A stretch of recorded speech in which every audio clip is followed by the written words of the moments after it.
Good evening and welcome to the Wednesday, March 15th, 2023 Oregon City Commission. It is also, as I noted at the work session, the Ides of March for those of you that are Shakespeare fans. So I'd like to have the roll call, please, Mr. Wiley.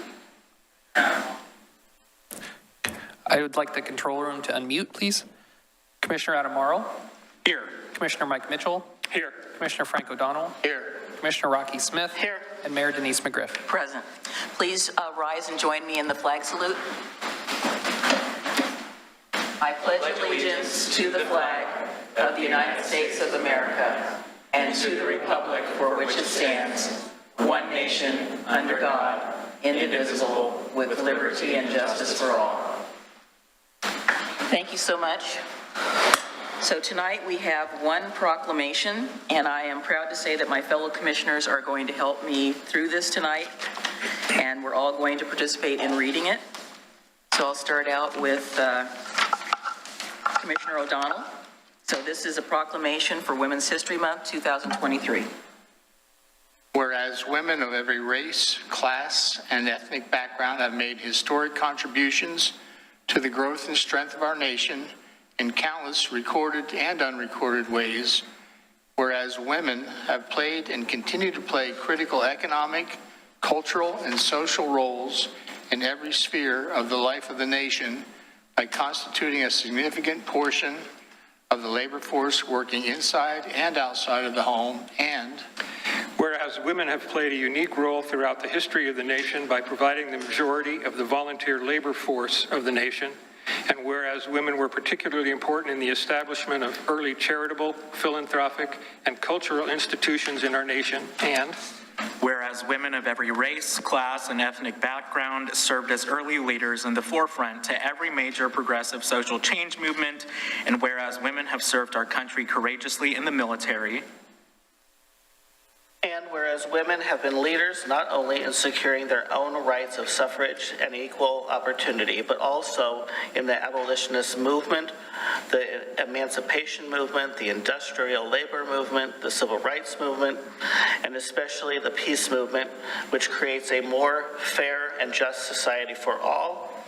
And whereas despite these contributions, the role of women in history have been consistently overlooked and undervalued in literature, teaching, and the study of American history.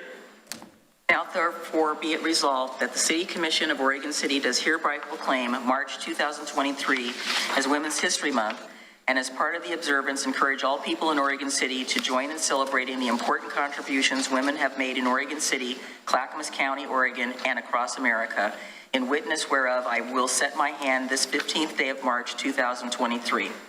Thank you, everybody. And would all the women in the room please stand up so we can...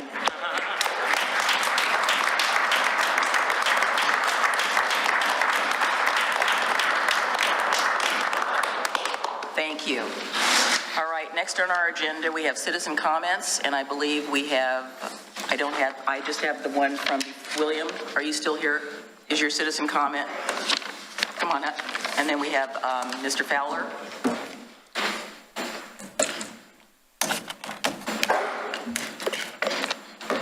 Thank you for being here, William. Oh, you're welcome. Good evening to the commission, and my congratulations to the officers being sworn in tonight. It's nice to have you.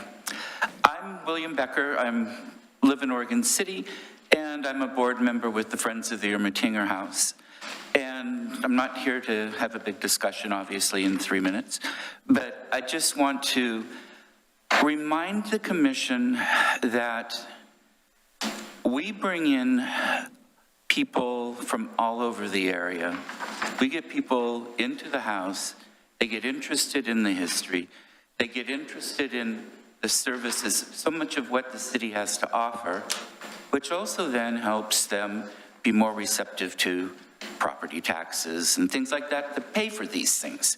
And so along with the educational value, civic pride, there's so many things that come into what we offer and what we do at the Irma Tinger House.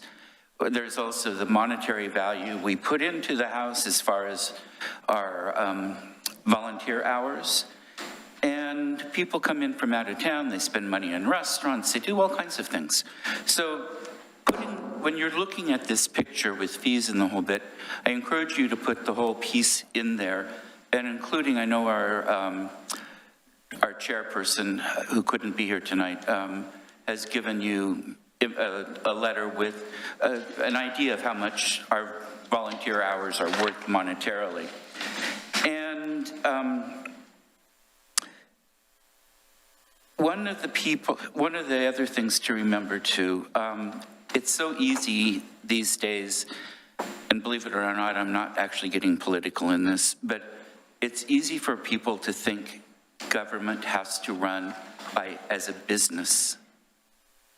And government and business are very different things.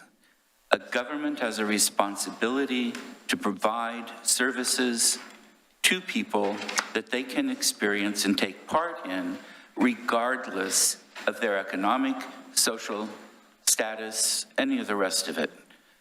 And that's part of what our taxes are for. And it's a way of helping to equalize society so that all of the members of the community can participate in that community. And so as you go forward later on with these discussions, please keep that in mind. Thank you very much. Thank you, William. Thank you.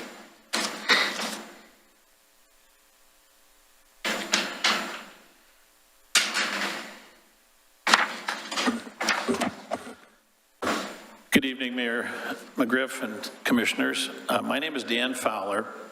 Most of you know me as the owner of the Abernathy Center and Corner 14, but I'm also board president of the Homeless Solution Coalition of Clackamas County.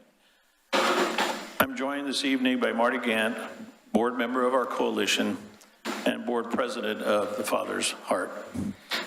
For those of you who are unaware, the Homeless Solution Coalition of Clackamas County is a nonprofit 501c3 organization whose mission is to inspire, motivate, and empower our community to develop and implement solutions to homelessness in Clackamas County.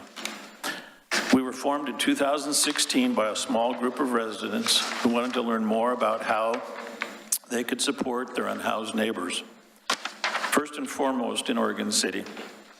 Since then, HSCCC has blossomed into a thriving grassroots organization with hundreds of supporters and diverse partners, including Oregon City, Providence, Willamette Falls Hospital, our local police department, and many more. In April, the coalition will host community conversations to discuss our shared vision for solving homelessness through local partnerships. Specifically, we will be talking about a proposed capital improvement project to build a navigation center in the Two Rivers neighborhood. Yeah, just push it back a little bit. The proposed center, hang on here, let me find my place. The proposed center will offer space to local service providers to more effectively and efficiently serve our unhoused neighbors with a variety of needs.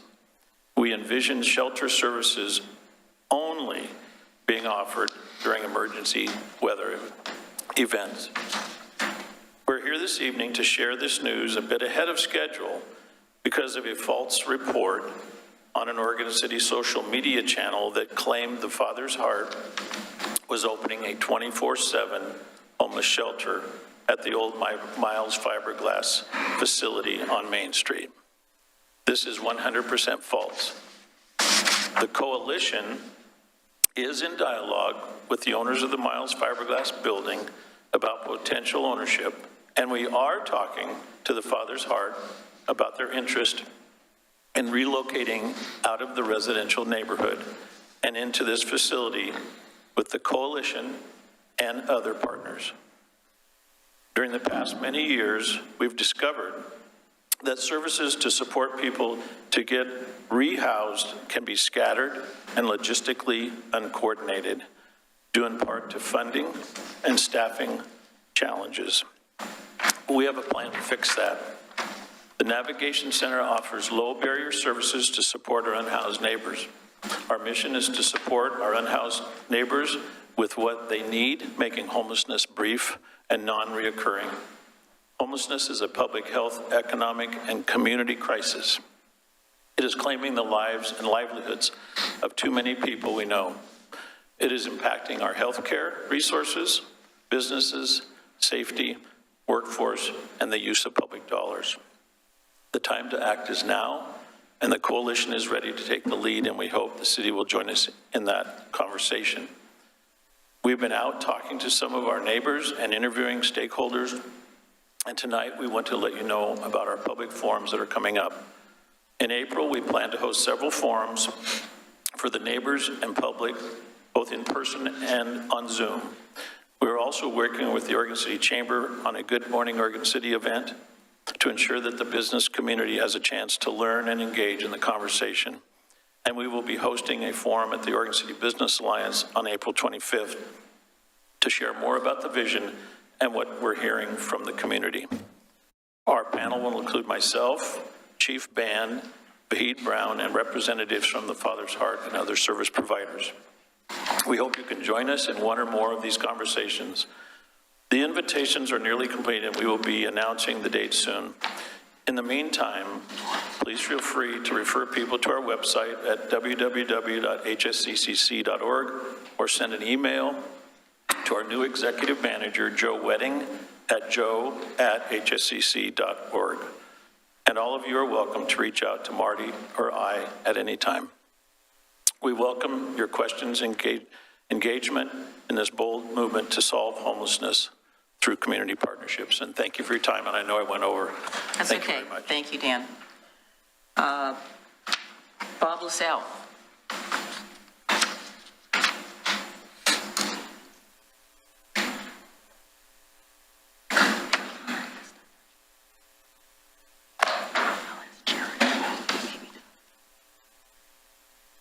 Welcome back, Bob.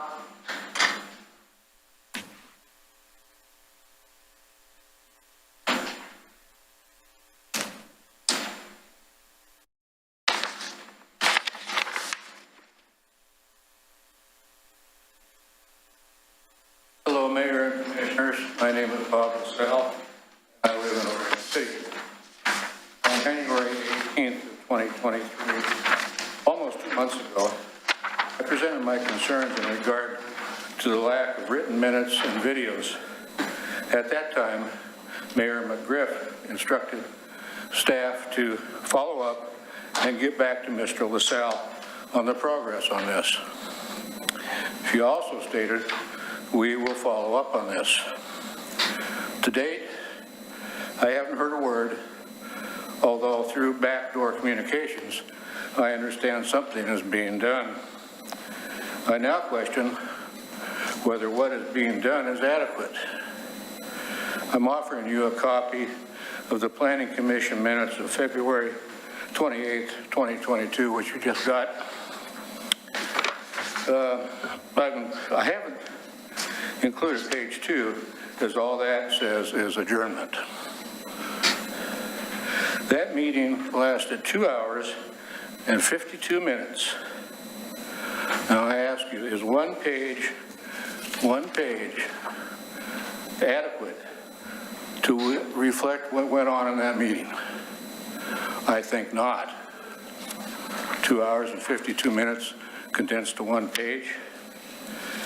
Now, if this is the direction that's been given to those who are putting these minutes together, it's a totally inadequate direction. To be honest, I'm very disappointed and disgusted at the top staff leadership that's been demonstrated with this issue. I'm sure that example, which I showed you, doesn't reflect what the City Commission really wants. I feel staff needs to be directed to look at previous minutes and base the formation of missing minutes on those examples. Very good examples of what took place in those minutes. Make the minutes a reflection of what really transpired. And I thank you for the opportunity to vent. What we get paid the big bucks for, Bob. So I know you do, and I'm planning on giving you a raise soon. But that Would that be tied to the cost? Would that be tied to the cost of living? Retirement, because we'll take his money and put it back to you guys. I want it tied to the CPI, though. Can you do that? I want it tied to the cost of living index, the CPI. Can you do that? Sure. So again, I'm planning on the next CIC meeting. We did not give direction on how to do the minutes. We basically, it's actually on my list under communications tonight, so you didn't get the brain message from me, so. Oh, okay, thanks. Thank you. And in regard to Chief Band, I do plan to put forth a motion at the next CIC meeting to forbid him from retiring. I second that motion. Okay, thank you. Is there anybody else in the audience who did not have a sign-up slip for something that is not on the agenda? Oh, you got, okay, that's why I asked. Two more, okay. Okay, well, 7A and 8A are items that are already on the agenda, so we're going to be getting to that, so that's not under regular citizen comments. All right, so let me move to the next item, which is our presentations, and it's going to be my pleasure tonight to administer. Excuse me. Yes. I had something in. Gail Hamilton McCluskey and David McCluskey both. It said work session. Is your item about what was happening at the work session, or is it something that is not on the current agenda right now, Gail? It's not on the current agenda. Okay, well, come on up, because it said work session, that's why. That's okay, I just read what I get here in front of me, so I'm sorry. This is new to me. This whole democracy was from. Well, this is what it's all about, so I can only go with what you write on your paper. Actually, I let my husband do it, so. Yeah, so citizen comments is usually item number 4. People write in item agenda. I know what that is. Okay. Yeah. So name and city of residence for the record. You can do both of you. Or you can speak Gail for him. Hamilton Since this is McCluskey. Women's History Month, you go right ahead. Thank you. I'm Gail Hamilton McCluskey. I used to live in Oregon City. I currently live in the house that I'm growing up in, that I grew up in and growing up in Southeast Portland, which makes it a historic home too. I am the treasurer for the Friends of the Ermitanger House. And I used to live on 4th and John Adams. And I was with the house when it first started, even before the terrible tragedy where it had to be condemned. And I just need to talk to you about the fact of how important it is and what an opportunity that you really have as a commission to basically change the course of how the house is funded. You can put this house into something that is going to make us and create Oregon City into being the Williamsburg of the West Coast. You know, what we have here in Oregon City, and I say we because it's still strong in my heart, is just the most amazing amount of history that, starts with truly the end of the Oregon Trail. And to basically leave us in a situation, leave the house in a situation where it is only incumbent on the budget for funding, puts it at risk again to be condemned. And the Friends of the Ermitanger House formed to prevent that. We wanted to, and our plan was, when you talk about exclusive use, it wasn't exclusive use just for us. We wanted to be able to provide and offer an opportunity for Sundays, at least once every month, to keep the house open when it wasn't regularly staffed. And that would bring people in of all ethnicities. And the funding, yes, it would, the monies incurred would go back into our coffers. But our articles of incorporation require that it goes to and help fund and support programs of the House and the House itself. So I don't really understand why somebody in Parks and, why Kendall would object to having money that is already set aside, that isn't incumbent on you guys to decide on. And thank you, I guess I'm not the previous mayor, am I? You're what? I'm not the previous mayor, am I? I don't get to go over a minute. You're still talking. Okay. We haven't cut you off. Okay. But, you know, this money is there, and it's what we're doing for them, and actually for the city and for the state of Oregon, for the country itself, you know, because it's something, this history is very vital. And I'm just repeating myself, I realize, but I'm very passionate about it, and I would hope that you guys could consider. I also would like to point out the fact that I'm a person who reads all the paperwork, and when I saw all that came through from Parks and Rec, and I noticed that 56 of the 70 pages were devoted to Friends of the Ermitanger House. I have grave concerns as to whether or not we're the best fit for Parks and Recreation, because if it takes that much effort for him to understand, and perhaps the city attorney could explain to him the role and the difference between being a 501c3 and just a friends group, and in his own wording, he put out in your packet. I'm going to give you 5 more seconds, and then. Okay. So wrap it up.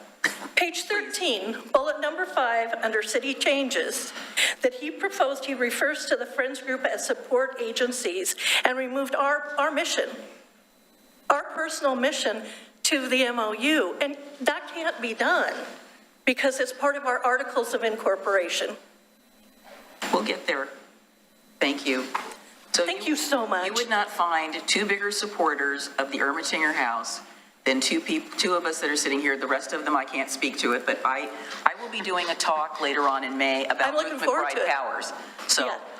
I'm also going to volunteer for a building that she saved. I have a great deal of respect for her. I know you do.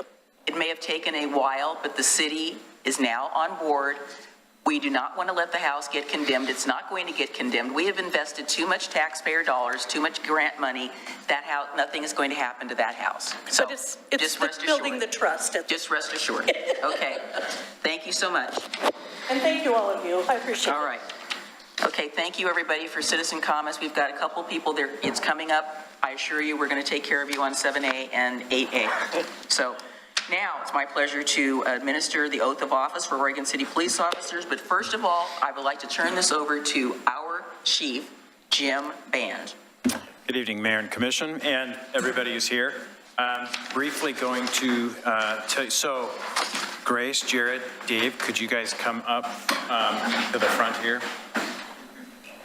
I just want to briefly introduce the people that we're swearing in here.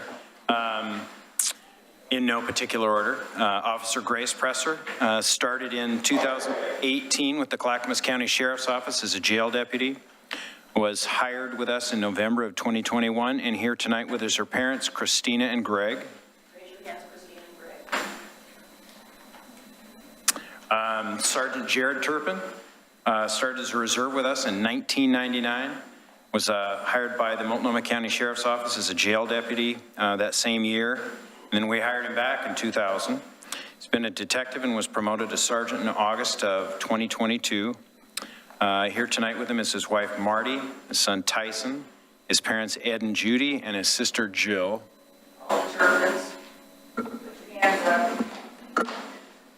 And then Captain Dave Edwins started as a reserve with us in 2003, was hired as an officer in 2005. He's been a school resource officer and was promoted to sergeant in 2016. He was recently promoted to captain in January of 2023, replacing the retired Bill Clare. And here tonight with him is his wife Holly, his daughter Emma, his son Ethan, and his parents Peter and Brenda. Family. All right, thank you. Thank you. All right, are you ready? Okay, you can see, so you can't mess it up. So we're doing them separately. No, we're doing them separately because you all have different positions, so it doesn't make any sense to do it all together because then they're all blended together. So anyhow, so yes, oh, yes, get the microphone. Thank you. Yes. You could break out the song if you'd like to. I'll dance too. Hey, did you hear that? He says he's going to do a dance. All right, so please raise your right hand. Go ahead. I, David Edwins, do solemnly swear that I will uphold the law and support the Constitution of the United States and the state of Oregon. I will abide by the law enforcement code of ethics and the department's rules and regulations while faithfully performing my duties as police captain for the Oregon City Police Department in Oregon. The city of Oregon City. City of Oregon City, yes. All right, so I will be signing this, and congratulations. Thank you.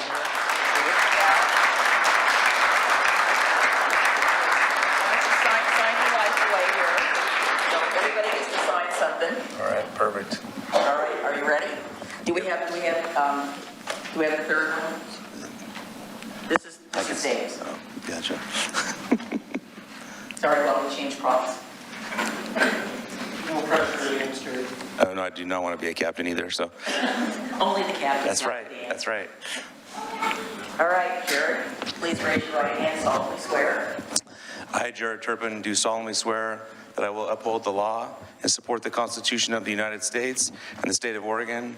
I will abide by the law enforcement code of ethics and the department's rules and regulations while faithfully performing my duties as police sergeant for Oregon City, Oregon City Police Department. Congratulations. Thank you. All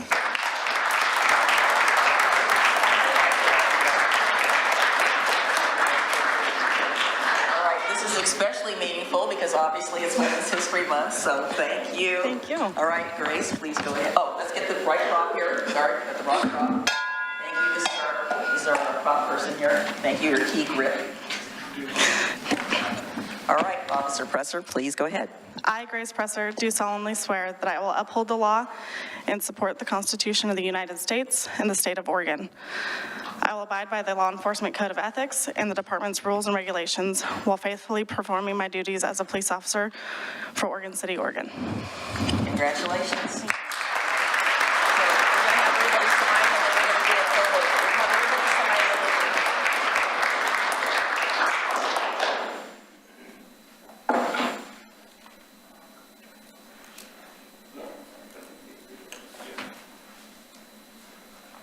these are the really cool options.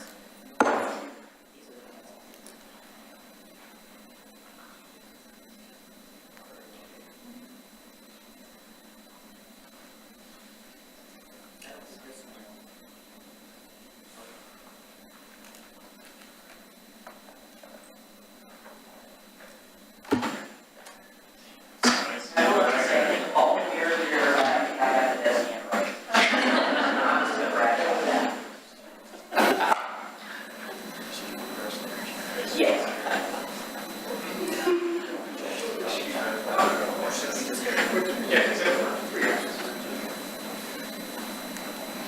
Thank you. I'm going to do some photo ops here. I'm so glad to see so many of the other police officers, like just were my friends.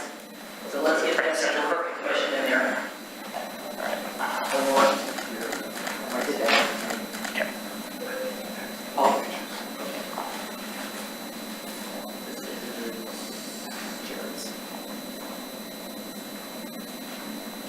Jared's. Down in front, Jared.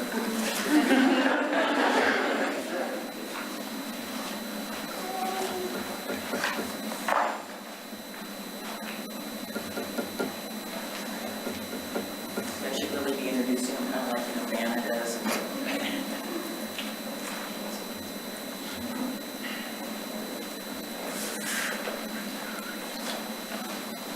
You are?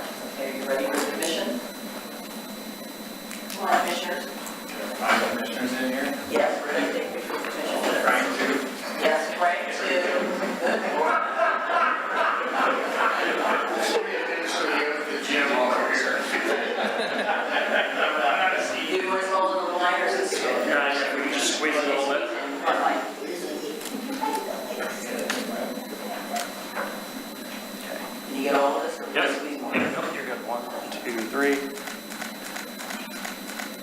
voting late.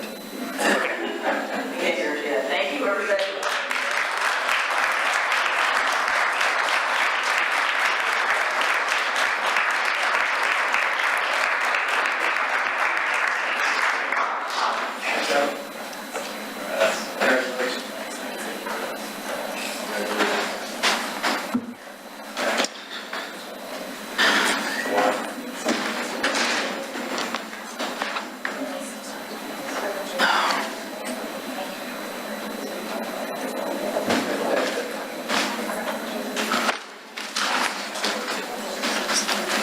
No, we have to do the consent agenda, and I want to take 7A off because we have a couple people here that want to talk about it.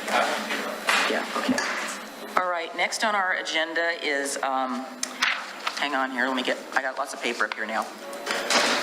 Is the item 7, which is the adoption, 6 and 7, adoption of the agenda and consent agenda, and I would like to request, because we have a couple people here that want to speak about it, item 7A, I'd like to move that down to general business, please. What's it? Oh, sorry. Okay, sorry. We're not doing that yet. We're doing 5B, which is, Mr. Howells, are you here? Come on up, please.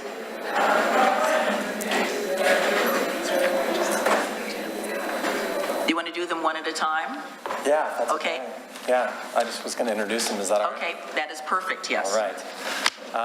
Let me start by saying to the Mayor and City Commission, thank you for having us here today and giving these amazing students you're about to hear from the chance and the opportunity and the experience to present their ideas to you.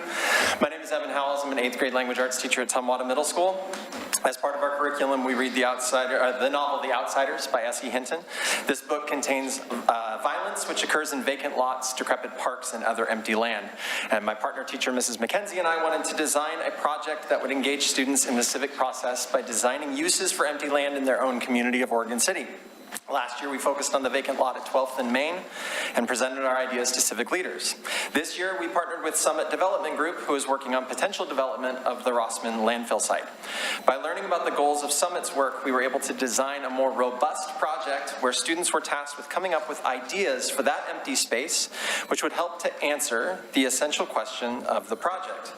How can we, as a community, use empty lands to improve the lives of teenagers in and around Oregon City? Students came up with 3 ideas for this land: an economic idea, which would bring teen-centric business or activity into their community; a cultural idea, which would bring more public art into Oregon City; and lastly, a connective idea, which would give teenagers a chance to positively engage with one another socially in a safe and fun environment. But that's enough for me.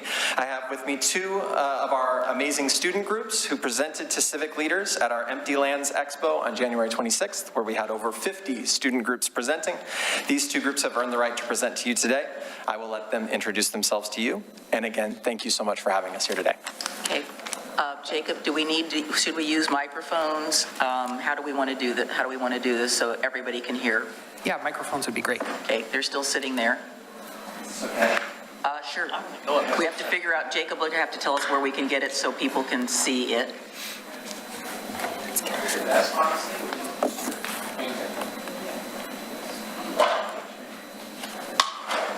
Okay, so this is the first group, the 4 of you? Yes. Okay, so we've got 4 chairs. It sounds like that'll work.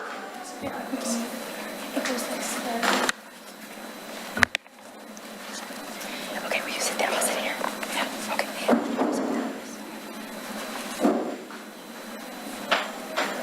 So I want to thank Mr. Howells for making this happen, because I wanted this to happen with last year's group, and we just ran out of time. So thank you for making this happen. So who is going to lead off? Hello, I am Grace. So let's, do you have the microphone? Do we need the microphone? Yeah. Go Do ahead. you have the handheld ones, or you want to use that one? So the best way to use the mics, about this far away from your face, and so it's aimed straight at your mouth. Okay, why don't you just go ahead? Hello, I am Grayson Martin. These are my peers and close friends, and today we're going to be presenting to you our Abernathy Green land project. Hi, I'm Oliver Repsch. Hello, I'm Sophie Boyce. I'm Alice Stevens. Starting off, me and Sophie will tell you about our economic idea. Our economic idea is a big building with booths and rows inside, so small online business owners can go and rent booths and sell their products in person. I'll have Sophie explain the downsides. Thank you. Some setbacks may include a lack of customers or renters, and we thought of a few ways to fix this, which would be advertising online or directly in person to anyone who might be interested. For a cultural idea, at the back of our economic building, there will be a stage for bands to rent and perform on. People visiting the building can go to it and sit on the benches in the back or pose and paint the statues on the front.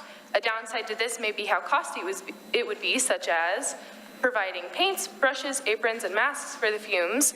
Building a stage will also be a small problem, but if a person were to do something inappropriate, like draw something inappropriate, there would be a night guard of some sort to go and check on it during the night and fix it. This could also bring down graffiti in the area.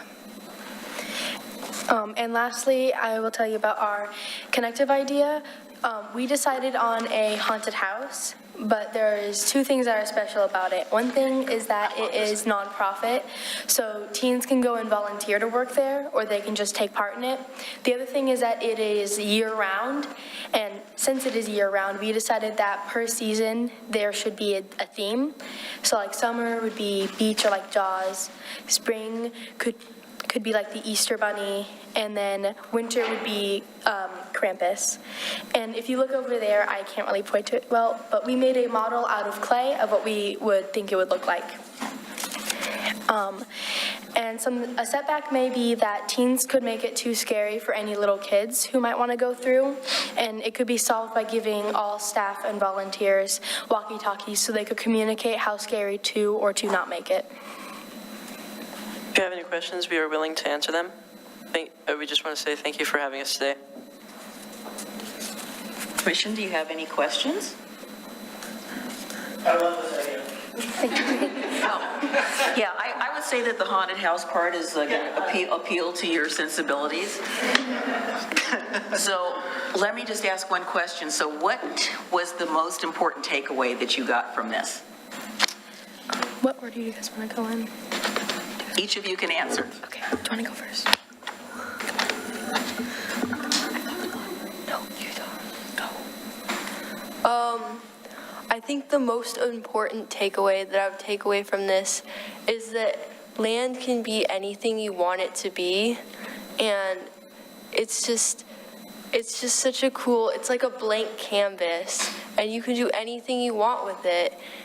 And I just think that that's really cool and amazing that people can do that. Just, I don't know. They could just do whatever they want, and it's just, I feel like that's really cool. Something that I took away from this was that working with people can be a certain experience that sometimes not a lot of people could do. So like, if like someone's left out of something, you could go up and be like, hey, like, let's include you on this. And it was just super fun to work with people that I knew and sometimes that I didn't know all that well. Right? And my personal takeaway is that even though at the beginning we were kind of like, this is like something completely different than we ever thought we would do, we slowly like got into it, and we were like we're throwing out ideas. We're like, oh, we could do this to make the doors look prettier, or we could add this to make it a little more creepy. And as people asked us questions, we built on it, and we're like, this is like a really cool thing. And if it actually happened, we would all be very appreciative and happy about it. And last but not least, I don't really have much to say. I just really like the project that we did. did you enjoy working on the project with with your classmates? Well, collaboration is where it's at. Yes. I have to say a couple of things, because I'm a teacher at the high school, and I've been doing this job on top of my regular job for a long time. And I don't remember the last time I was at a city commission where I was so happy. And I'll tell you why. Police, youth, history, that's what this town is about. And those three things are the things that I've spent most of my life on. in this city. And I appreciate seeing all of you students here tonight, some that are here for the youth program and some for this, but I love that you said it's a blank canvas. And it is a blank canvas, and I was thinking to myself, when I was in middle school and high school, I designed a potential use for the 12th Street lot, just as you did, and it's still empty. But you know what, that's okay. Because here's what I think.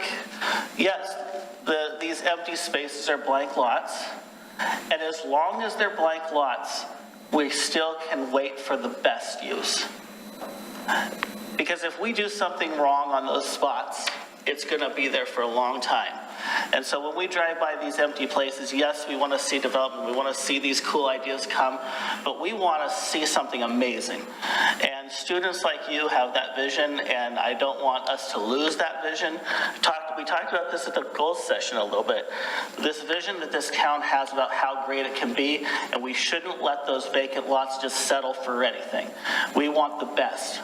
And so I want to encourage you all to keep pushing for that as well. So thank you. This is a lot of fun. And I wish I was able to see all the presentations that day, but I was also at school. Yeah. Anyway, thank you. All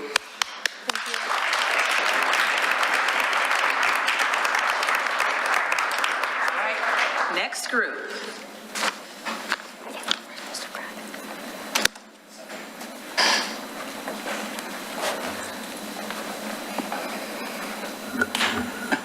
Did she give her box back? I think it came, did it come in a box? I think she had a box. It's over there. Okay. I moved it.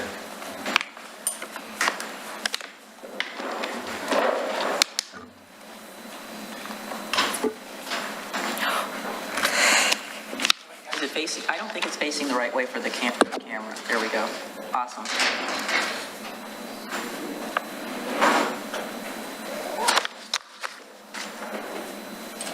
So this is one of the ones that I actually got to go to. I unfortunately did not get to go to all of them, but I hit this group. So who would like to lead off? My name is Samantha Dilly.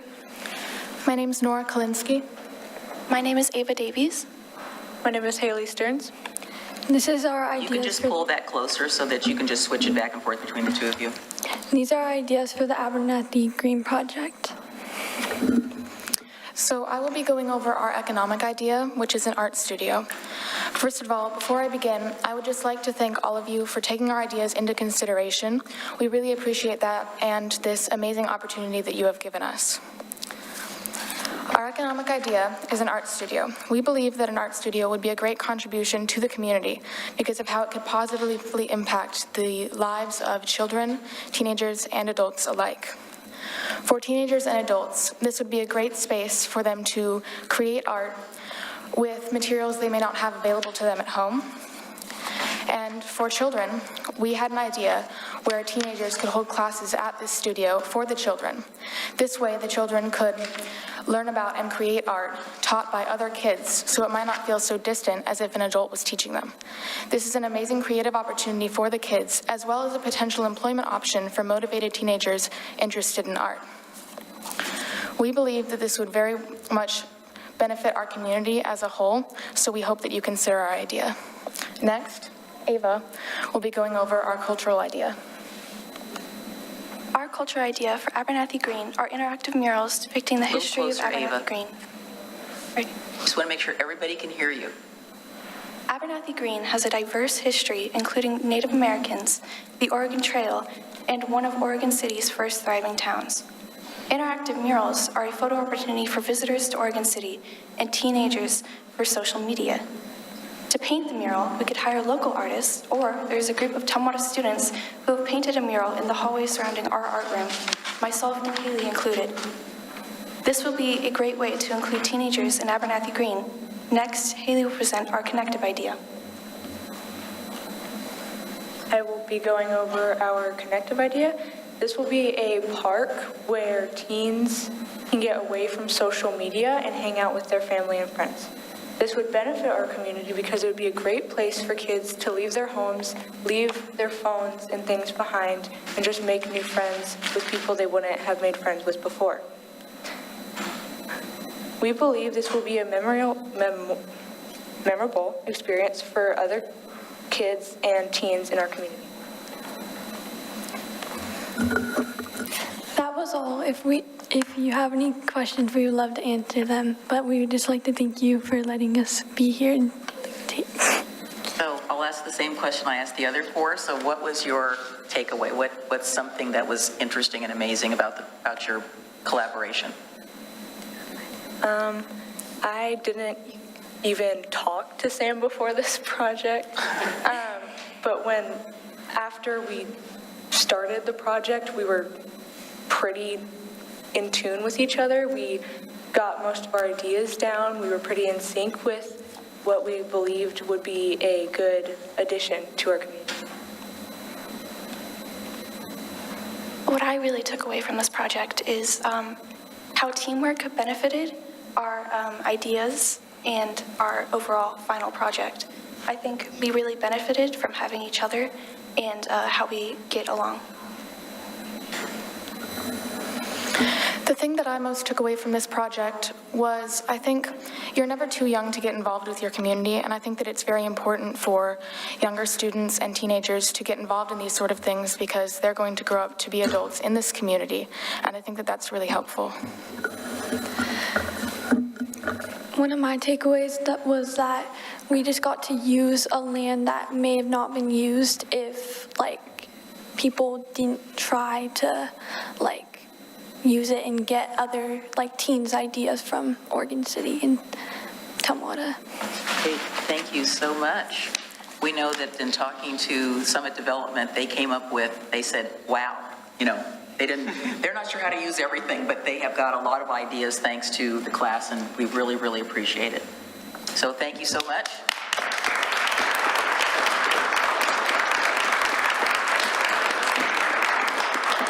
Thank you again, Mr. Howells. We really appreciate your making your students available because I think this is good. The community is going to be watching this, and this is great exposure. Thank you. Mayor? Yes, sir. I had the opportunity to go to the event at the school that day, and I'll just echo what the mayor just said. It was a tremendous event. The ideas from the students were terrific, and especially congratulations to these 8 students who came up here and spoke tonight, because that's not an easy assignment for anybody, and they did a terrific job, and congratulations to both of the teachers involved. It was a great event. Hopefully that's a little extra credit.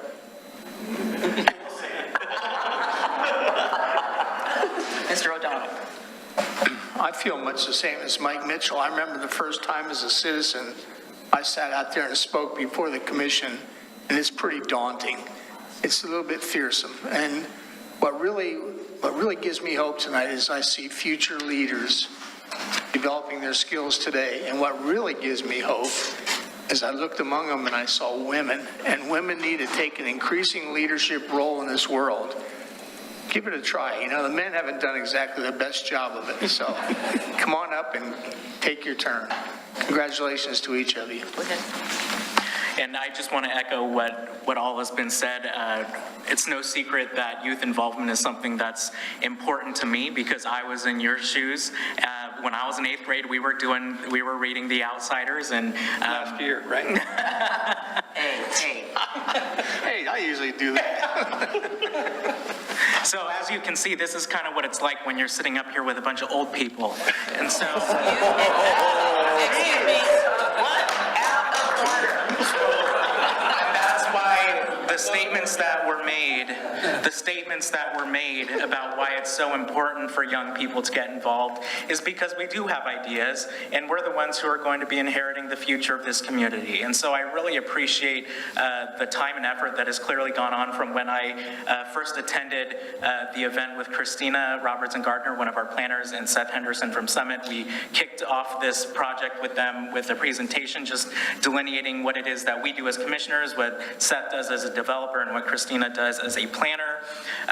And just to see what you've come up with out of that is really special. And I hope that this is not the last time that you will be speaking in here. And I hope that maybe one day one of you will be behind this dais as well. So thank you.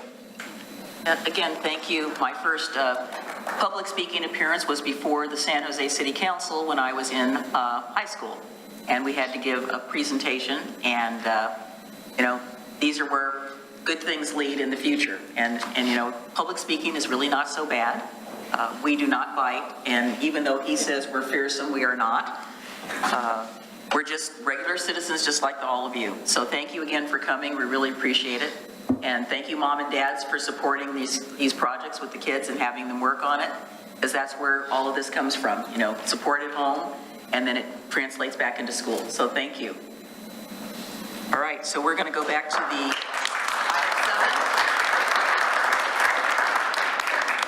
So I'd requested to pull 7A off of the agenda and move it to general business. Is there anything else that needs to come off the consent agenda before I ask for a motion? Okay, may I have a motion on the consent agenda? Move to approve the consent agenda. Second. Okay, it's been moved and seconded. Mr. Wiley, call the roll. Commissioner Adam Marl. Aye. Commissioner Mike Mitchell. Aye. Commissioner Frank O'Donnell. Aye. Commissioner Rocky Smith. Aye.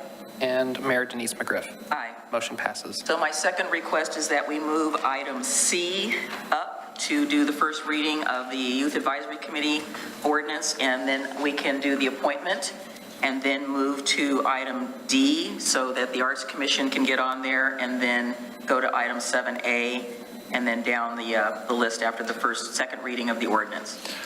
Is that all right? So I'm sorry, caught me up. So you're going to do the mayoral appointments to the Youth Advisory Committee first? Yes. Okay.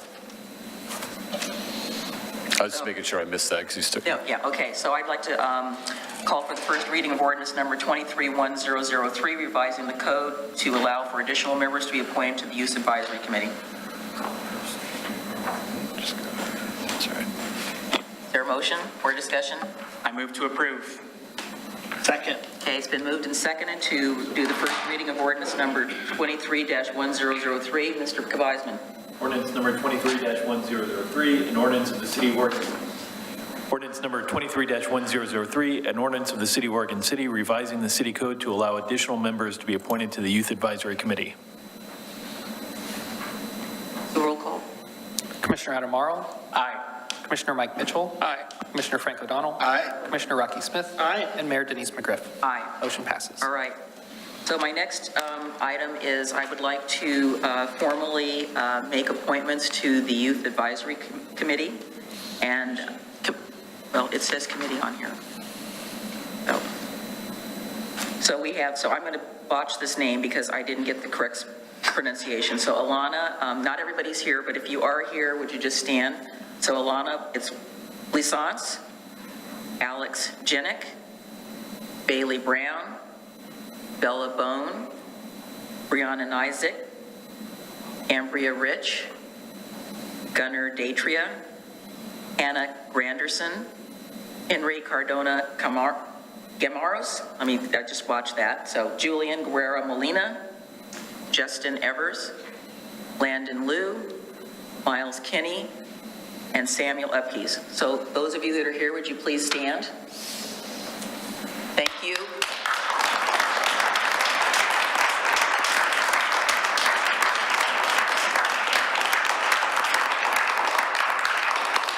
And you'll all be getting an official letter. Did I miss somebody? Who did I miss? Melanie Gabriel. Melanie Gabriel, stand up, please. Sorry, let's get Melanie.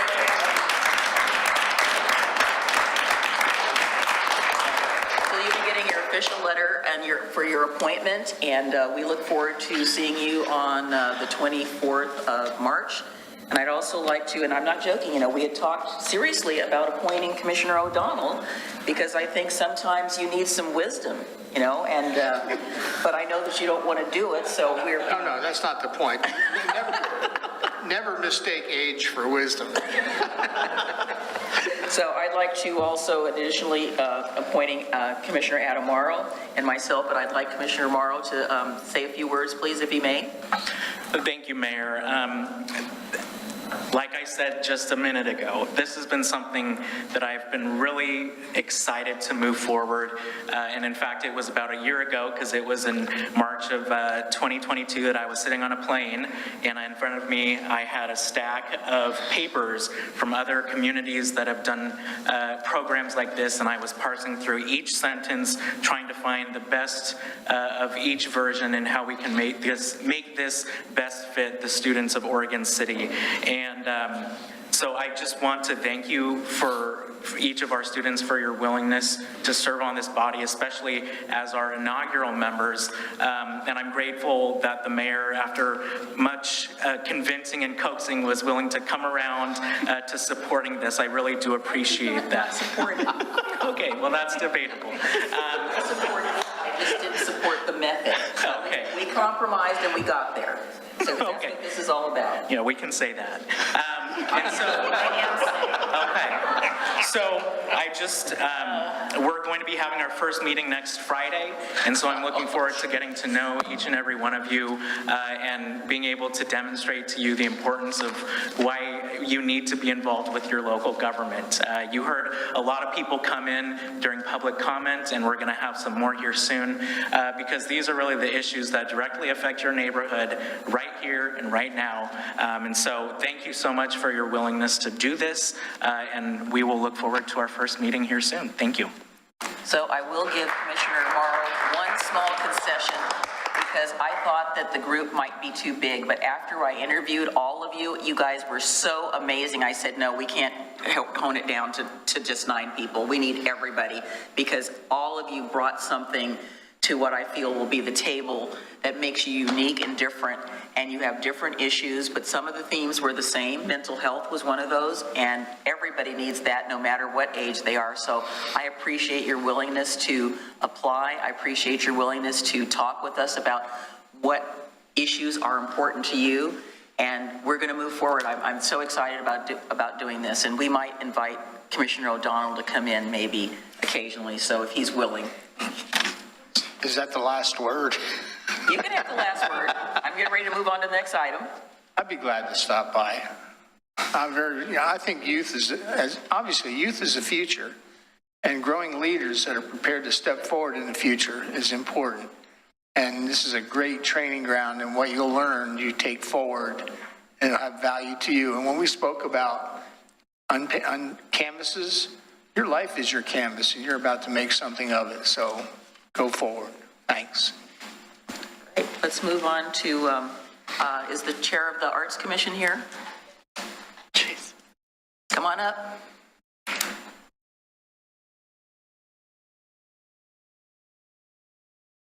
And congratulations on taking that role. I know all the other things that you're doing in the community as well. Wow.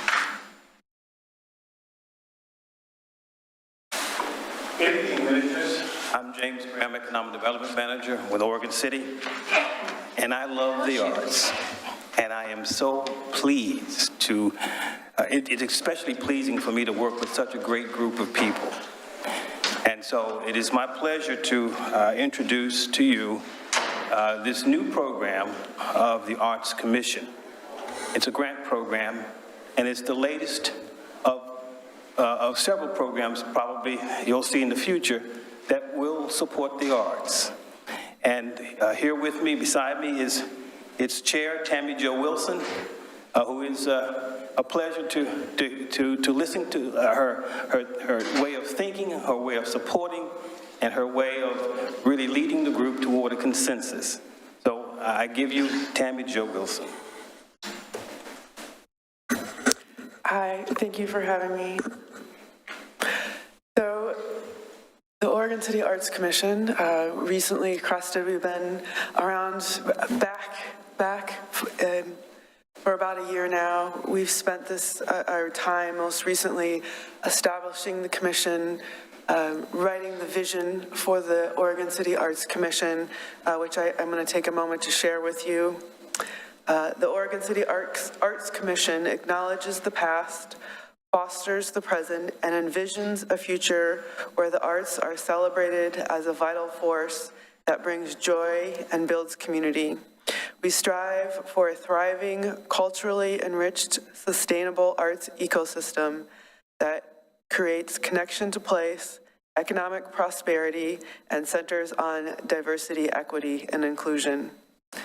That is our current vision, our guiding place that we're going to look to as we go through this building of this grant to support the community. One of the additional processes that we went through recently was we created a survey that we send out to the community to ask them what they want and what they need and what they envision for arts in this city, and then also use that as a way, as a guide for us as we built this grants program. And so the program, some of the key features of the program is we have created both a small grants opportunity that is for under $2,500 and a larger grants opportunity for $25,000 up to $10,000. And we did that specifically to have the smaller grants to remove barriers for younger organizations, people that are less experienced, to have an entry point. So that application will be a little bit simpler than for the larger one. So it can create that as different organizations and entities in this community learn about this program for the first time and learn about the grants process. Excuse me, Chair Wilson, we did bring a couple of PowerPoint slides that may help illustrate the proposed grant program. That'd be great. Thank you, Ms. Griffin.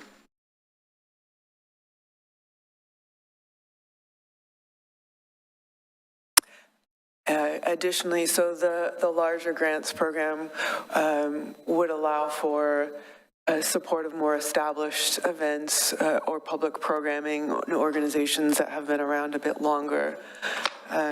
We're really focusing on supporting events, programming, educational opportunities connected to the arts that are fully publicly accessible.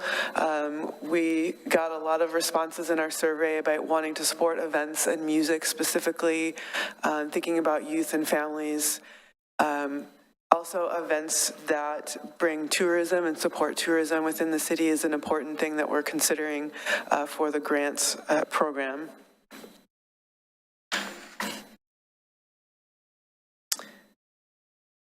Also, for the larger grants program, we did add a required match of 10% just to help make sure that they are show their commitment to the programming or event that they are doing as well.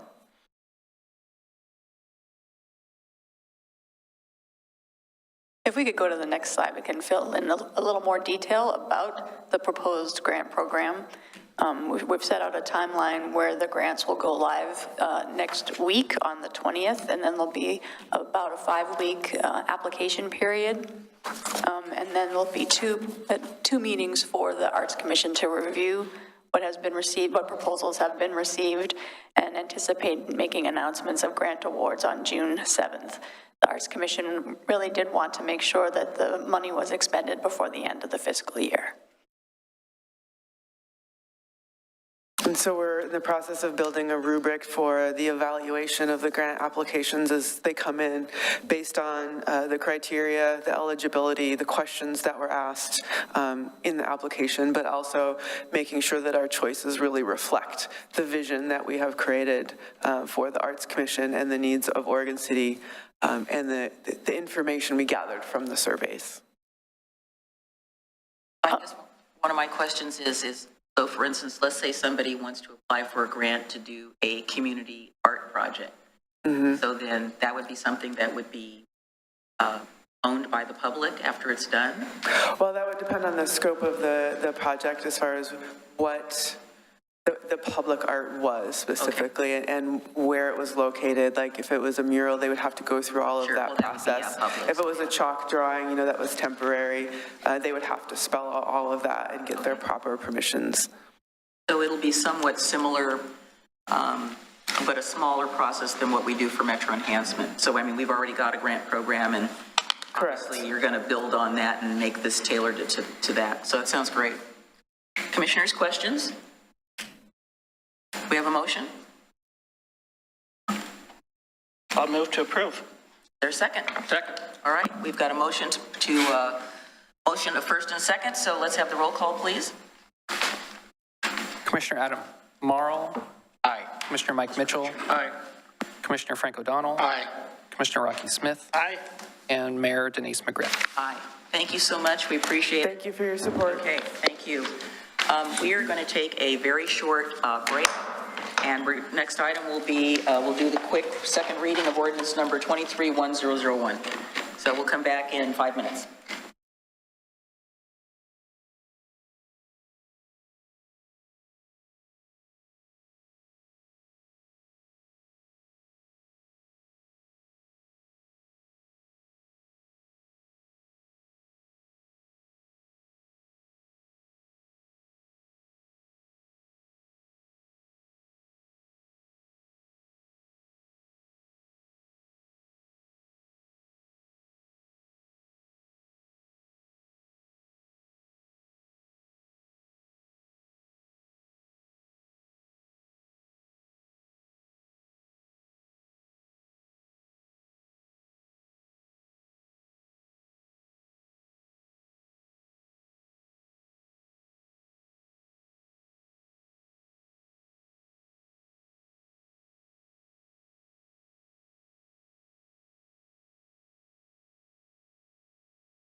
Chief Band, I might need your help on some crowd control.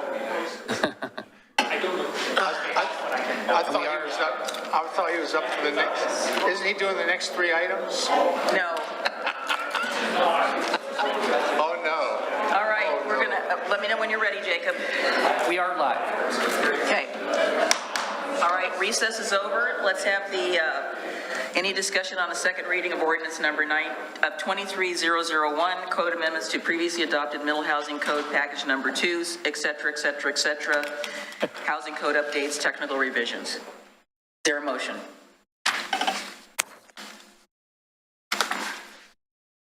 There was a public comment. I thought I heard you say you had a public comment on that item. No, we don't. Do we have a public comment on 8A? Okay.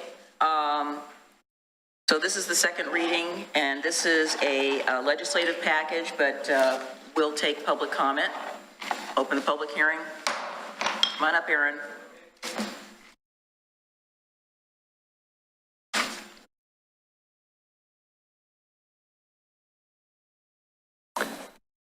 Hi, thanks for having me.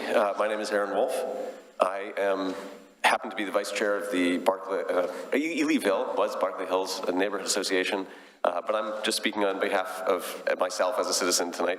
I have not been following all the details at the city level in terms of exactly where we are in the process of dealing with this missing middle housing and all of the regulations, but actually that relates to my comment, which is, broadly speaking, I urge everybody to get interested in the strong towns sort of ideas which relate especially to iterative development. So the concern that I have is that generally this type of process becomes something in which a bunch of decisions have been worked out through a huge amount of discussion over a large amount of time, but by that time everybody says, okay, it's not perfect, but we're going to do this, and it gets done, and then we have this regulation, we have certain code in place, and then developers come in and they sort of adapt whatever they're going to do to fit the code, and stuff just starts happening. And by that time, the next process of going through an entire thing to change the code again is complicated. So the way that you get all of the places we care about, which are the historic developments that have this real sense of character and community, were all built by people who are going to live there, people who are trying this thing one at a time. The downtown is a bunch of separate buildings that are all packed in together, but they're not one sort of pretend to be separate thing the way the standard thing is now, where you build an entire block and you sort of put little chunks of it, visually to pretend like it's a downtown. The fact is, when you have 1 or 2 developments, and I'll give an example, is the one in my neighborhood that is this black, white, black painted triplex thing that is over by Myrtle Street 1. Yeah, that development, there's a lot that I have to complain about it. I like the idea of the missing middle housing and triplexes coming in. I don't want to see anything else repeat that thing. And so we want to learn all the lessons we can from it. So what are we going to do as a process such that each time something happens, we have a review and we get to say, not let's have all the stuff up front and have people complain just at the time that things are being brought up initially, and then now it's developed, and then the next time you just have to bring it up for the next one. But can we have development happen, and then we say, well, let's figure out what worked and what's not working about this, what problems it's brought up, how do we now change the code? I think we should have probably code changing constantly after every single little development so that we can learn how things go. And my main concern about the code is that there are things that let people off from developing good community stuff, like there's a development that I've seen also in my neighborhood where they checked off the boxes on, I wish I had the number in front of me, but it's the part where it talks about having community, human-centered sort of stuff, front porches, things like that. And in that list include things like gables, or having your windows set in some amount, some number of inches, or if you have 3 garage doors, one of them is set back 2 feet. Now, setting back a garage door 2 feet has no impact on whether or not I get to meet my neighbors and whether or not the community has a sense of place. It's a totally arbitrary random thing with somebody's random aesthetic, and if they can check off the boxes that they met the code by, I set back the thing 2 feet and I put this around the window, and they didn't build a good front porch that lets people actually interact with each other, that's not getting the job done. And so we need to be able to iterate and see, okay, they built that, that's fine, it's a missing middle housing, but it could have been so much better. We need to make tweaks. And so I want to see a review process, and that's the Strong Towns sort of iterative development, so that we don't just put it all in place and it's all one and done, and then now we just live with it for 20 years. So thank you. I don't disagree with you. One of my big concerns about some of the new development has to do with proportion and scale and what's next to it. We have a building going up on 7th Avenue. It's like this, the house next to it is like that. It's not set back the same way that the other buildings are on the street. So it's like in your face. Yeah, absolutely. And it's middle housing. So yeah, so it's not that missing middle housing has to mean one thing or has to be the way it is now. We need to continually adapt it so that it fits the community better and it works well. And we need to learn our lessons ongoing. So thank you for hearing me out, and I hope that you can figure out where in the process and what to do in the future to maybe giving us some feedback on what they see coming through the door. Again, yeah, we don't need to have the same, like in Portland when they were doing those skinny houses, every neighborhood, they look exactly the same. Yeah, so that's what happens with the code, where the developers know that the code meets certain things, so they make a model that meets the code, and then they just do it over and over and over again. And so the other part of that is to make it work for local, small developers. Some developers planning to build their own house that they're going to live in. It's got to fit into the neighborhood that it's all the houses that we care about that are in the historic district, most of them were built by people who lived in them, as opposed to being built by somebody who was just building them so that they could sell it. So thank you. Thank you very much. Are we ready for a motion for the second reading? I'll move to approve the second reading of ordinance 23-1001. I'll second. Ordinance number 23-1001, an ordinance adopting amendments to Oregon City Municipal Code Title 16, Land Divisions, and Title 17, Zoning of the Oregon City Municipal Code. Roll call. Commissioner Adam Marl. Aye. Commissioner Mike Mitchell. Aye. Commissioner Frank O'Donnell. Aye. Commissioner Rocky Smith. Aye. Mayor Denise McGriff. Aye. Motion passes. All right. Go right ahead, please. Just on the topic of this, today the State House actually just passed the other HB 2001, and so that, like I said last time, this is something that's going to be coming really fast, and I wouldn't be surprised if it were signed into law by the end of the month. So we will just need to be vigilant about that. Well, as I told the league meeting this afternoon, is that all we're doing these days is constantly updating our code. We don't get any time to do anything with it, because next time we turn around, there's more code amendments. There's more code amendments, and our staff is spending an inordinate amount of time responding to unfunded mandates, and they are spending an inordinate amount of time doing stuff that does not directly support our community and what's going on in our community development department. So I definitely have been complaining about that. And by the way, this does not even get into the semiconductor bill that Don't even get me started on that one. would allow the governor to supersite and zone as she pleases. Yes, I do not like that. All right, let's move to item 7A. And Mr. Band, I believe you're on tap. Literally. Well, so these generally, I think I know why you're asking about this. We've had this conversation before, and I'll just sort of go through what happens on OLCC. These are a formality that OLCC gives to cities, and we make sure that whoever's applying has a business license. We do a background check, a kind of a simple criminal background check. There's no real direction from OLCC on what that means. I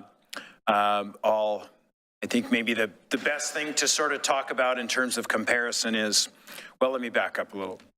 So sometimes people don't want a business to go in, an alcohol-related business, and so this comes up.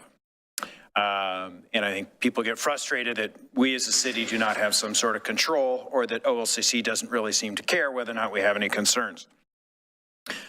there is no mechanism that I'm aware of inside the city where we or anybody in the city can say who gets or does not get to have an alcohol type business in the city. We have no mechanism of control for that. If you remember, I think it was in February of 2022, the commission at the time voted against approving a liquor license. And so that information gets sent to OLCC. I'm just going to read to you just briefly a couple lines from the letter. It was addressed to Tony Conkle. We received the city's unfavorable recommendation regarding the application for an off-premises sales license at the above premises. The commission, in this case, could not legally refuse this license. I appreciate your serious review of liquor licensing issues. I want to assure you that the commission values your opinion, So that was related to a business that was downtown. If people are curious, we did a really deep dive with OLCC during that one because there were questions about the business that was going downtown. ORS 471313 details the criteria that by which the Liquor Control Commission can deny somebody a license.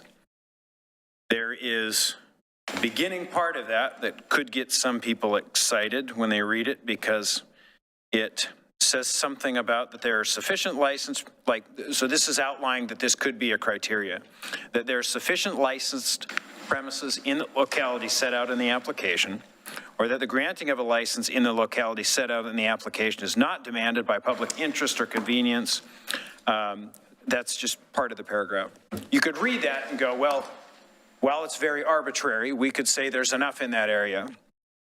In talking to, I cannot remember his name from OLCC, he said that very first, the fact that it's very arbitrary is probably why he said there's case law.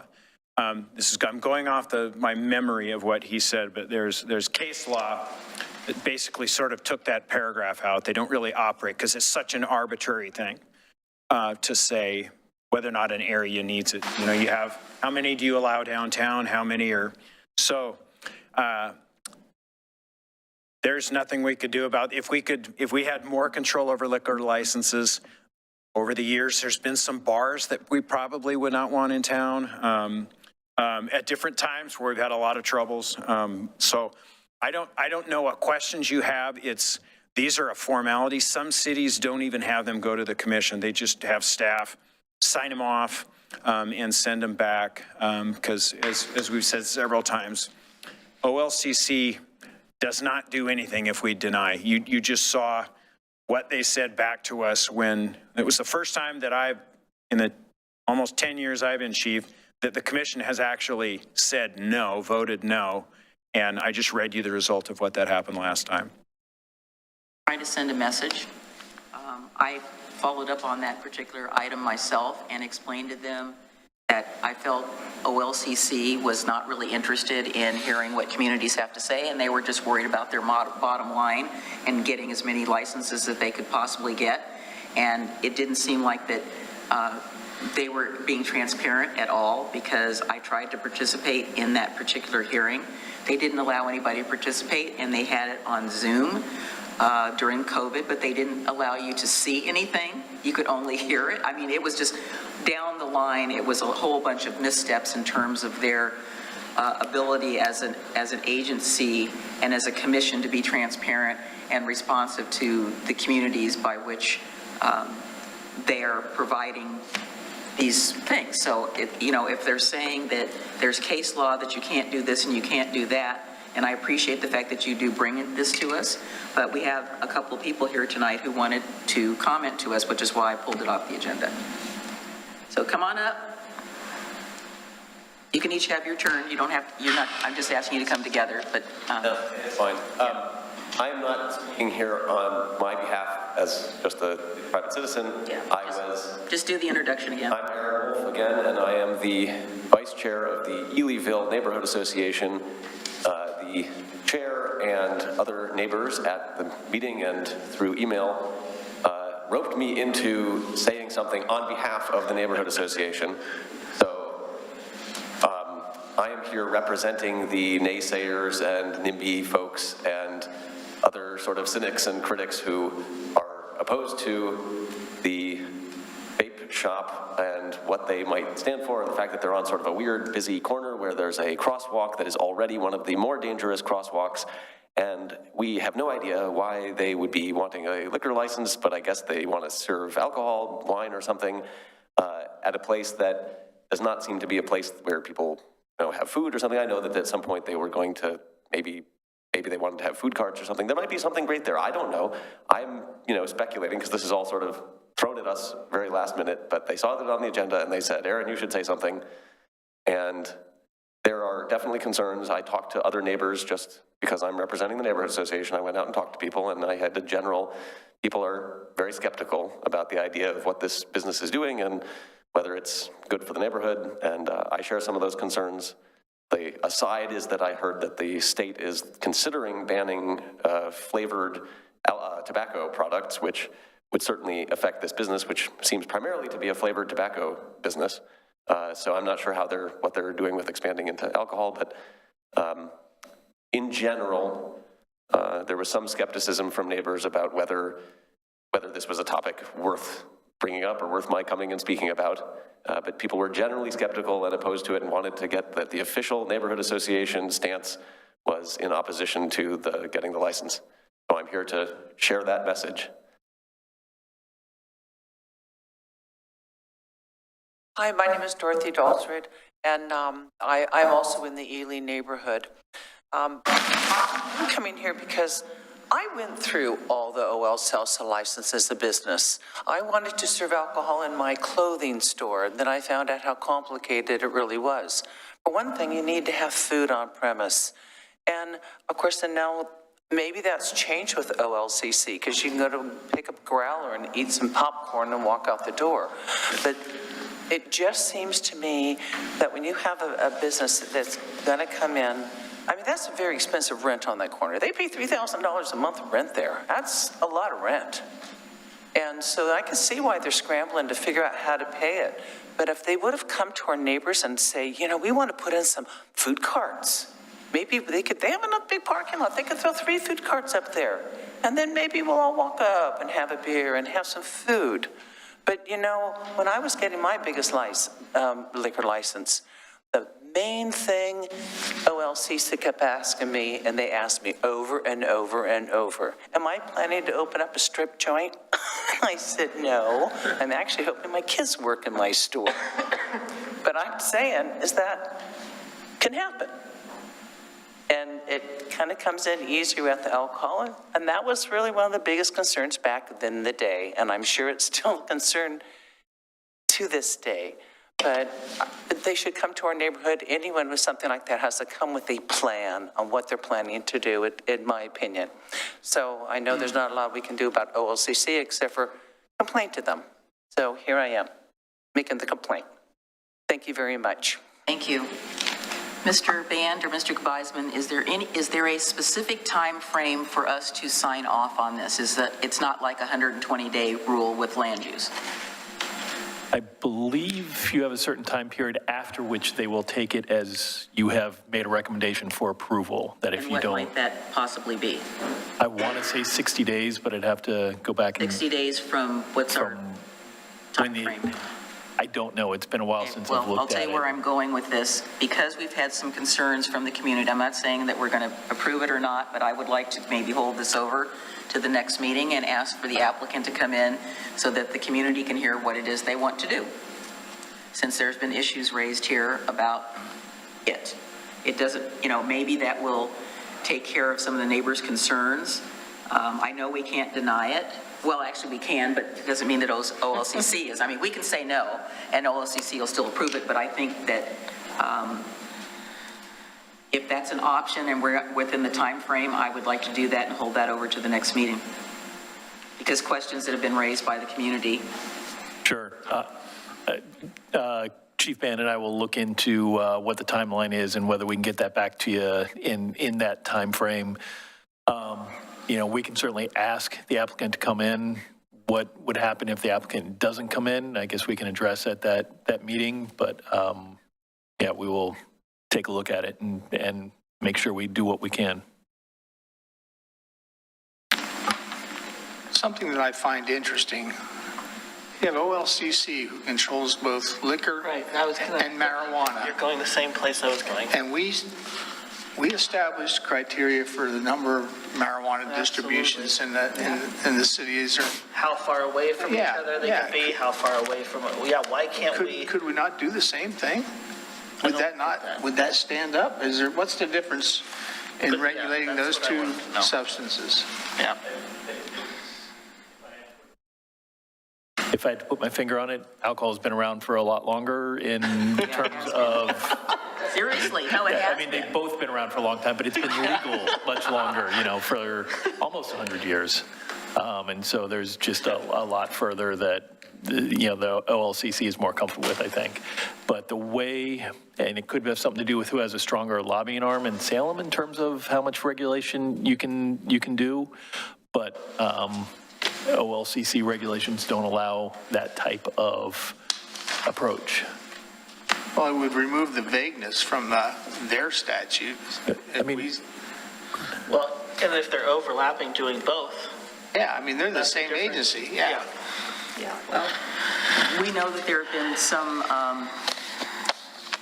have been some missteps with that agency, which we don't need to go into because I think it's been very well publicized.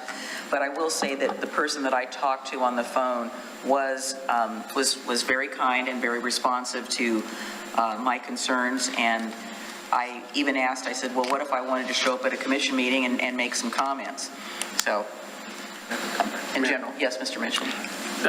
I was going to ask to pull this, and I was going to, if we were going to get to a vote, was going to vote no, knowing that it probably wouldn't make a difference. Two concerns. On their application, they checked both winery and limited on premises. So are they planning to operate a winery there? I don't know if our MUC1 zoning would allow it, because when I looked today, I didn't see it on permitted uses, I didn't see it on conditional uses, and I didn't see it on prohibited uses. So I don't know what happens in that case, and I don't know whether they really plan a winery or not. The other thing is there's a spot on this application for seating count. And they must be serious about it because there's a spot for the OLCC to verify it. There's no entry whatsoever. So we were being asked to approve something, no idea what they really plan to do with the business. So if we can delay it, hold it over and get some clarification on what we're being asked to approve, whether it makes a difference or not. I think it would be worth it to the community. I mean, I would think this person would want to be a good neighbor. Go ahead. Thank you, and I agree with what's been said. I think this is a very timely discussion because this morning I was just reading an article on OPB, and I have it right here in front of me, and the headline is, illegal substances are part of addiction problem in Oregon, but alcohol is biggest killer. And they basically go on to talk about how we all know that Oregon has an addiction crisis, as does the country. And while we do give a lot of media attention to fentanyl and opioids, we really forget that, at least in Oregon, the biggest killer right now is alcohol-related issues. And so I'm not against having these establishments in our city. None of us are.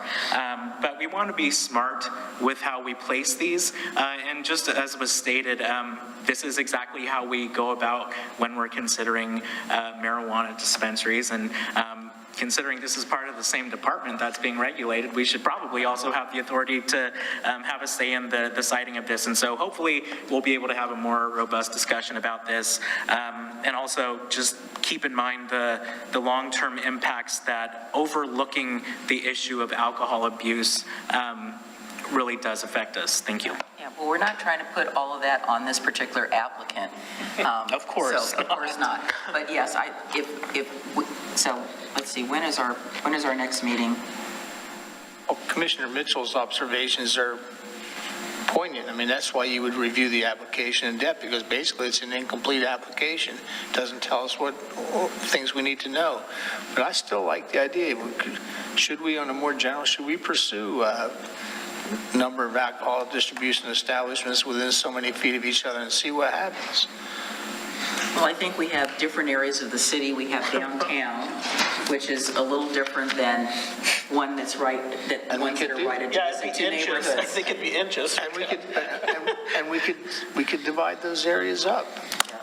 I had noted in just my review of this that there are 4 establishments right in that vicinity. So Mayor and Commissioner, just looking here, the city has 45 days from the date OLCC notifies the city to make a recommendation. And when was that? We don't have that available right here. I can see the day that he has signed this application. It was back in October And it says of last year. received licensed services, but that isn't us, that's OLCC. Right. So we don't know how long it takes for them to process I it. don't know, and the person that would know this is not available. So I that know would be that- Patty. I don't know exactly when. Well, it says application received, minimum documents required 10/13/22. So I don't know what time frame we're dealing with. Yeah. Mayor? Yes, sir. You know, this has come up a few times, and I generally, when the community wants something, or I don't like giving answers that are like the one I gave about this whole thing.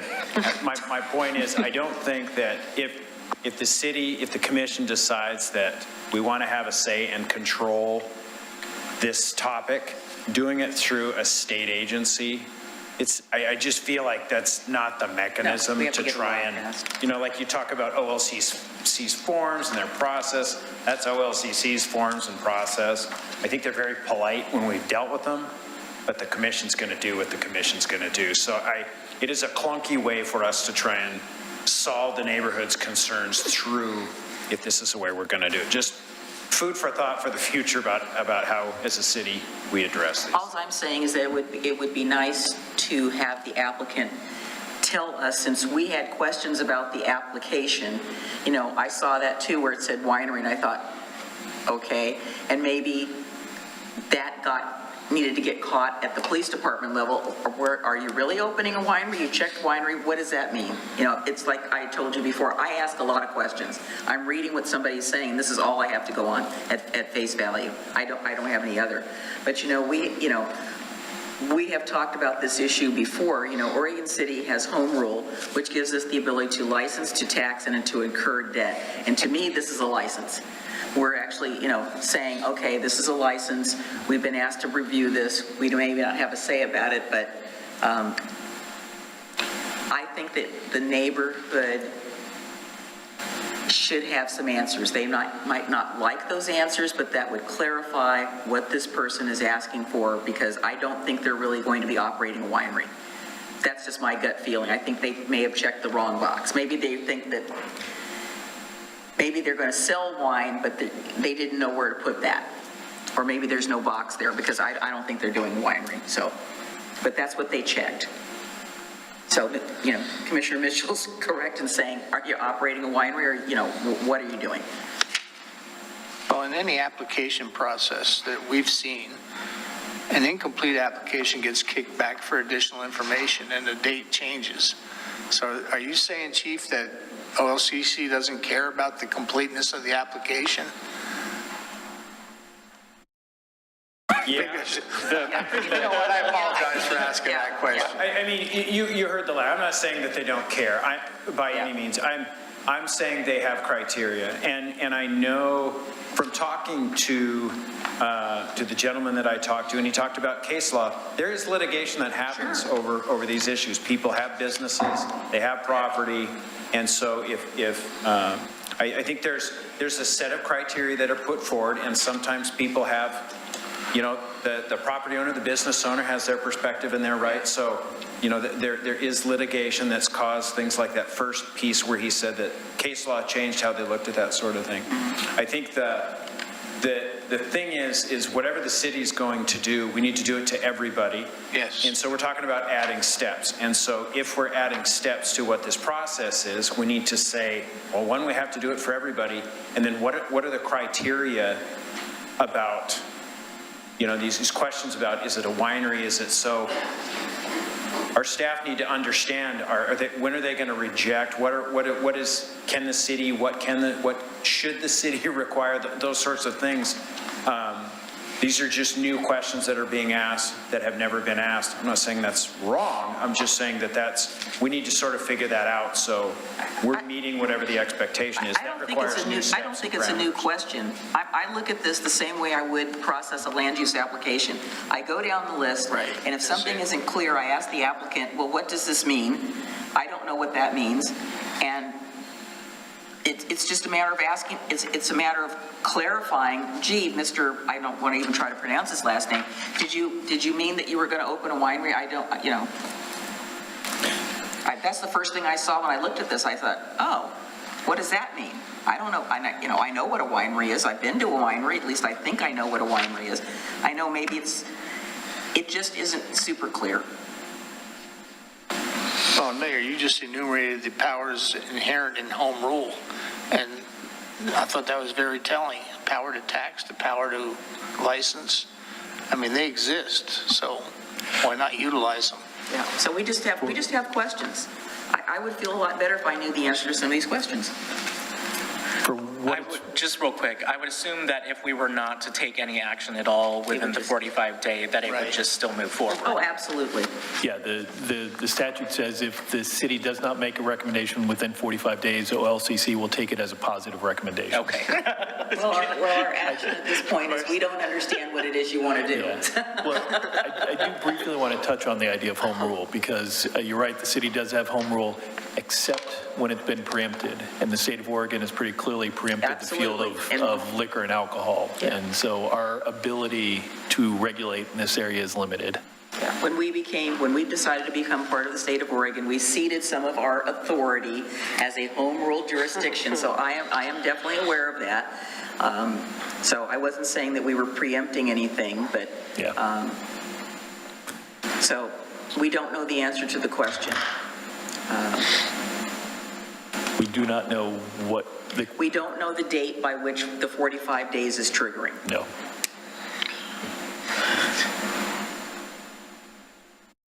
You know, I'm looking up the definition of what a winery is, and I don't think that that's what he wants to do. So I would suggest that we table this to the next meeting and hopefully find out. I mean, if we find out that we're past the deadline, then I guess I'm going to have to sign off on this and say it's good to go. But it would be nice, you know, I'm sure he's not even aware that this meeting is taking place or knows that this is on the agenda. Maybe he does.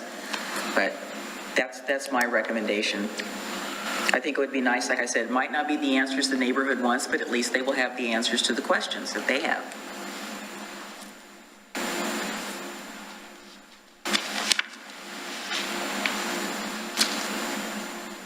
And I should add, the other thing is that it's there with whatever the MUC zoning is, and right behind it is residential. I mean, it's directly adjacent, so it's not like it's down the block or wherever. So anybody agree with me? Or you want to just go ahead and approve this? I agree with you. Okay, then I can't make the motion. I can second it, but I can't make it. Well, the motion would be to table this until such time as we get clarification on the application. That would allow us to make the decision. Yeah, I was going to push it to the next meeting, so there's a date certain. That's fine. Push to the next meeting. Okay, I'll second it.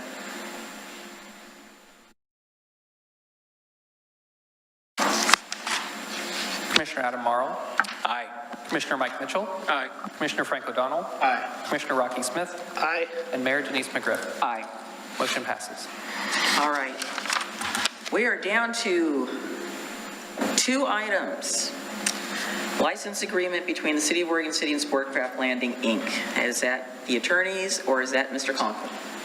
What? We have to approve the rest of it. Oh, we did. We already made that motion.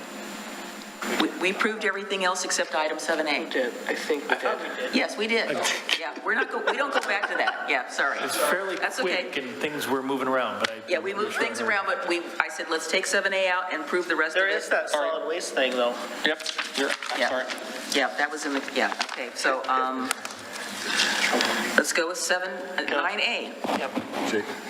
Jake, They approved the consent agenda, correct? We approved the consent agenda. Yes, I wrote down approved on my paper. We bounced around a little today. Yeah. That's okay. You don't have to apologize. So before you tonight is a license agreement, a draft license agreement between the City of Oregon City and Sportcraft Landing Incorporated. License agreement has existed between Oregon City and Sportcraft since April of 1970, pertaining to a portion of real property owned by Oregon City and property interests that Oregon City has acquired in adjacent property pursuant to leases with the State of Oregon Department of State Lands. The proposed license agreement identifies the terms of the license, use of parking areas, the obligations of the licensee, including the annual license fee and the Department of State Lands license fees, maintenance requirements, public access to restrooms, default remedies, and insurance requirements. The license agreement addresses termination terms, security deposit requirements, dispersal of Oregon Department of Transportation condemnation proceeds, permitted uses, and required land use planning requirements. The annual license fee is $84,000, payable in equal monthly payments of $7,000 per month. Sportcraft Landing Incorporated shall make immediate repairs of safety issues that have been identified by Southwest Passage Marine Surveys. The proposed license agreement was signed by the President of Sportcraft Landing on March 7th, 2023. With that, I'd be happy to answer any questions. Are there any questions for the commission? Yeah, what are you doing?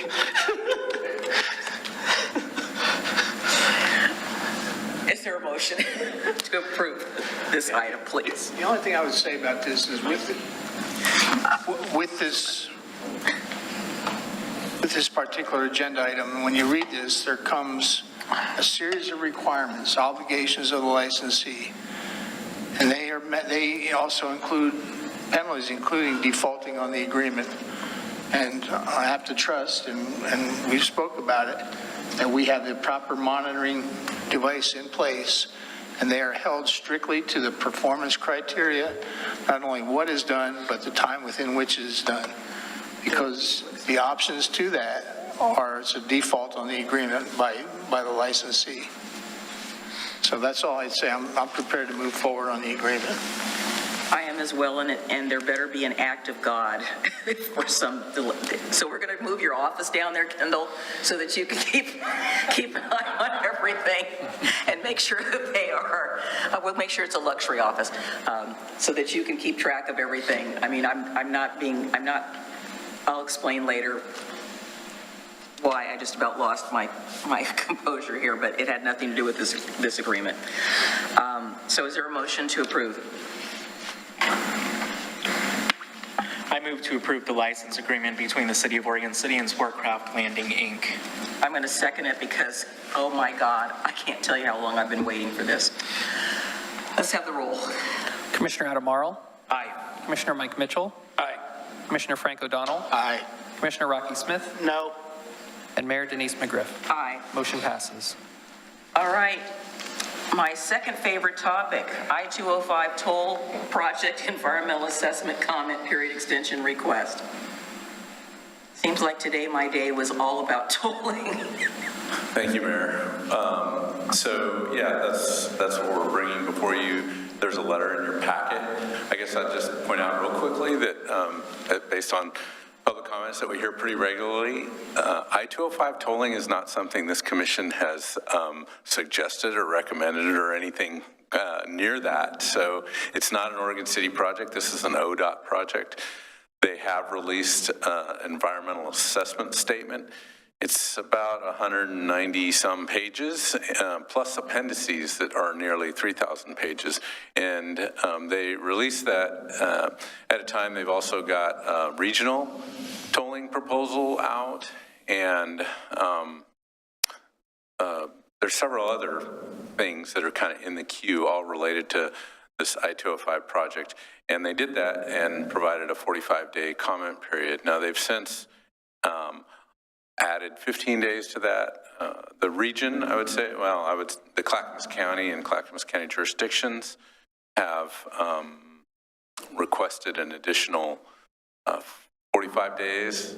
I asked the question, is that even enough? And the answer was, there's no way we're going to get anything more than that. So that was kind of agreed that all the agencies, including Clackamas County, should ask for an additional 45 days for a total of 90 days of review time. Now, I know many of you are very familiar with this topic. Commissioner Marl, we sat through a C4 meeting on diversion. There's a lot in this environmental assessment that talks about what there's transportation, there's environmental, there's economic, there's lots of appendices for this document. And not all of them are things that we're going to have a lot of comment on, but that transportation analysis, the economic analysis are definitely things that we're trying to get through and put together yet another comment letter that would be before the City Commission in response to this. But we just feel like we need the time, and we are kind of under the impression you would support that. So it's one more letter to ODOT. That this letter isn't really disputing tolling, it's more asking for more time to review their environmental assessment statement or document. So that's all I have to share. I'm happy to answer any questions if you have any.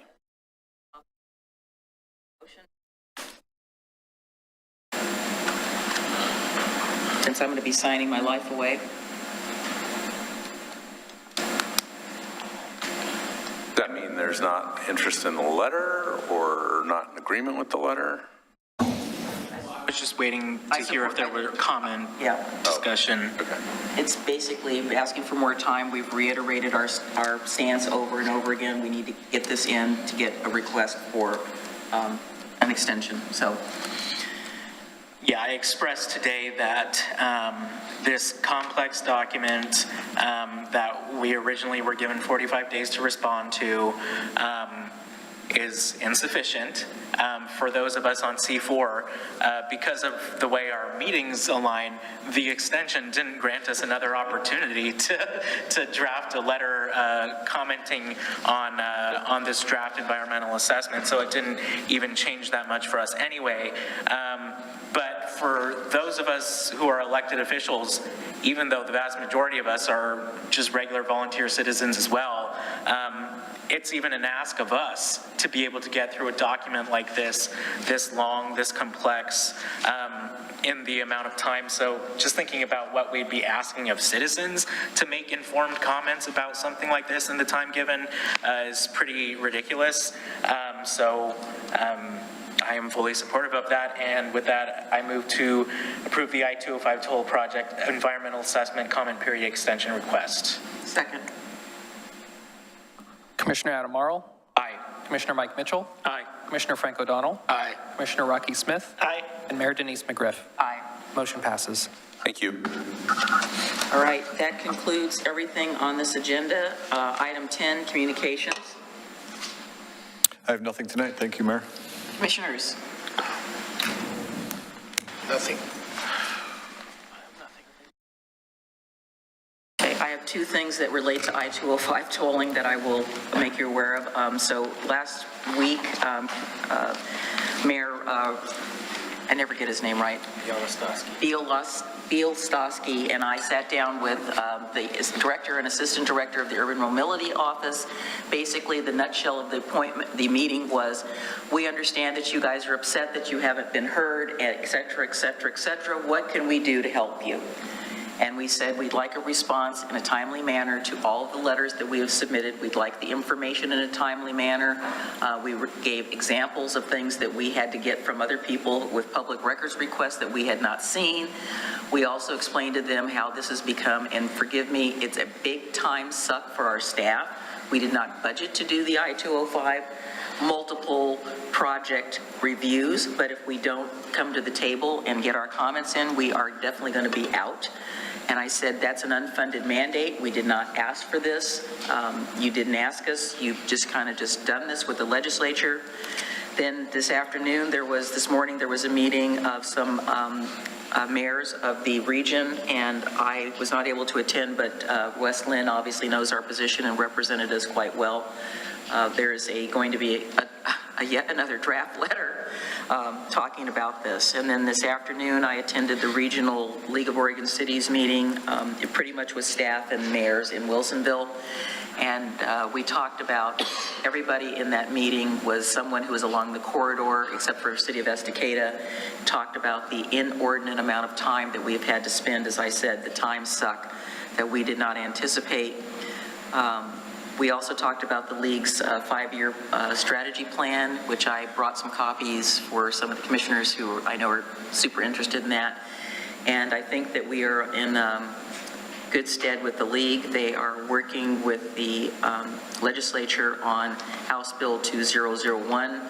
The official position is that they are neutral, but they know that, again, an unfunded mandate to the jurisdictions, just like the I-205 tolling, and they have been very consistent in lobbying on our behalf, as have other mayors and city councilors. So that's all I have to report.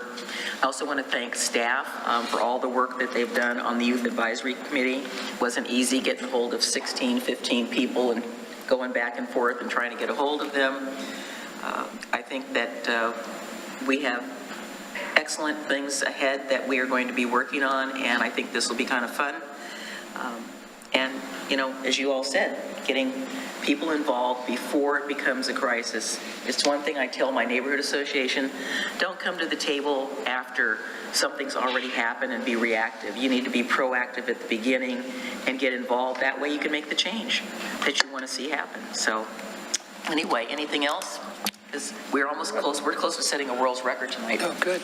I'll just say, a more cynical person than me might conclude that a 3,000-page report is an intentional way of keeping the average citizen from being able to respond. But that would be somebody more cynical than I am. It's been said, it's been stated. Matter of fact, the league has spent some time on it, and their professional staff, and they're having a hard time with it. So, all right, being no further business, we will adjourn. Get to go home a little bit early.